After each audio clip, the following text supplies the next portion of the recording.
Manusia hanya bisa berencana, tapi pada akhirnya takdir yang akan menentukan.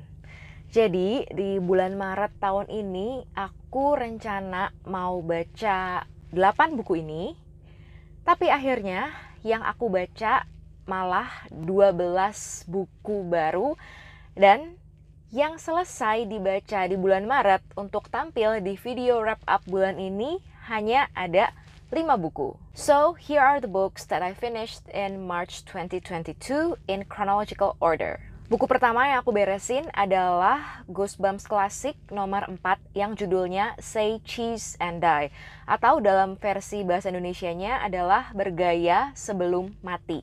Nah, di tahun ini selain ingin melengkapi koleksi komik Conan aku juga punya project sendiri untuk membaca seluruh judul Goosebumps Classics yang belum pernah aku baca waktu aku kecil dulu. Dan untungnya di script aku nemu cukup banyak audiobook Goosebumps Classic dan aku mulai dengan judul yang ini. Say Cheese and Die menceritakan tentang seorang anak 12 tahun bernama Greg yang menemukan sebuah kamera di tempat yang angker, dan intinya kamera itu merupakan kamera pembawa bencana. Suatu objek yang dipotret dengan kamera itu bisa memperlihatkan sebuah gambaran di masa depan yang buruk. Jadi misalnya ada satu adegan di buku ini di mana Greg itu motret mobil papahnya yang masih brand new, masih baru banget, masih mulus banget. Tapi foto yang jadi di kamera Polaroid ini adalah foto sebuah mobil rongsokan. Dan bener aja, sehari setelahnya, mobil itu langsung mengalami kecelakaan dan rusak berat seperti yang tampil di foto itu.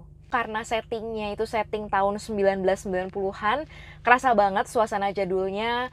Di situ Greg sama teman-temannya masih nganggep kamera itu sebuah barang mewah. Terus ada satu adegan di buku ini yang menurut aku cukup nostalgic, yaitu saat Greg sama teman-temannya lagi nongkrong sore-sore di depan rumahnya Greg dan mereka tuh bingung mau ngapain. Nah, karena di masa itu belum ada HP, maka Greg dan teman-temannya memutuskan untuk main ke sebuah rumah terbengkalai yang katanya berhantu. Dan gara-gara itu sih akhirnya mereka juga bisa menemukan kamera itu dan kesialan demi kesialan menimpa mereka semua. Buku kedua yang aku selesaikan di bulan Maret adalah China Rich Girlfriend, lanjutan dari Crazy Rich Asians. Aku udah bikin satu video review tersendiri tentang buku ini. Kalian bisa cek, nanti akan aku cantumkan linknya di description box. Kalau di buku sebelumnya, yaitu Crazy Rich Asians, ceritakan kisah sepasang kekasih, yaitu Rachel dan Nick, di mana Nick membawa Rachel pulang kampung ke Singapura, ke tempat kelahirannya Nick. Di buku ini, Rachel dan Nick berangkat ke Cina untuk mengetahui lebih banyak informasi seputar ayah kandungnya Rachel. I highly recommend this book. It's funny, it's romantic. Benar-benar bikin aku nggak sabar pengen segera baca buku ketiganya. Buku ketiga yang aku tamatkan di bulan Maret adalah The Seven Husbands of Evelyn Hugo, karya Taylor Jenkins Reid. Ini buku kedua TJR yang aku baca setelah Malibu Rising dan aku jauh lebih suka yang ini. Buku ini merupakan buku yang cukup hits di Bookstagram dan BookTweet, bikin aku penasaran dan akhirnya aku, Kak Rachel, dan dua orang bookish content creator lainnya yaitu Aryesi dan Asri memutuskan untuk baca bareng dan bikin diskusi buku ini. The Seven Husbands of Evelyn Hugo menceritakan tentang Evelyn Hugo itu sendiri, seorang aktris legendaris yang berusia 79 tahun dan dia membeberkan rahasia hidupnya kepada seorang reporter tidak terkenal bernama Monique Grant yang bukan siapa-siapanya untuk kemudian dijadikan sebuah biografi oleh Monique. I personally think that this book is really worth the hype dan buku ini juga romantis menurutku. Bener-bener manis banget kisah cinta Evelyn di dalamnya. Dan sepanjang baca buku ini pun aku terus-menerus dibikin penasaran gimana akhirnya kisah cinta Evelyn ini. It's a total page turner. Aku juga udah bikin satu video review khusus tentang novel ini, nanti akan aku cantumkan linknya juga di description box. Buku keempat yang aku tamatkan di bulan Maret adalah salah satu judul dari serial Goosebumps lagi, yaitu Stay Out of the Basement. Goosebumps Classics nomor 2. Judul bahasa Indonesianya Jauhi Ruang Bawah Tanah.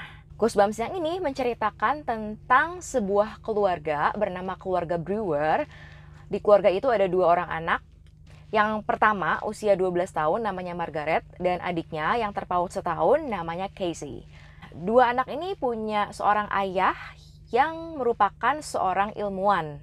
Namun, sejak ayahnya dipecat dari pekerjaannya sebagai peneliti di universitas, ayahnya ini membangun laboratorium sendiri di ruang bawah tanah rumah mereka dan mulai menunjukkan gelagat-gelagat yang aneh. Ayahnya jadi ketus, jadi galak, benar-benar melarang mereka menginjakan kaki sedikit pun ke dalam ruang bawah tanah. Dan ayahnya juga pelan-pelan mulai berubah seperti tumbuhan.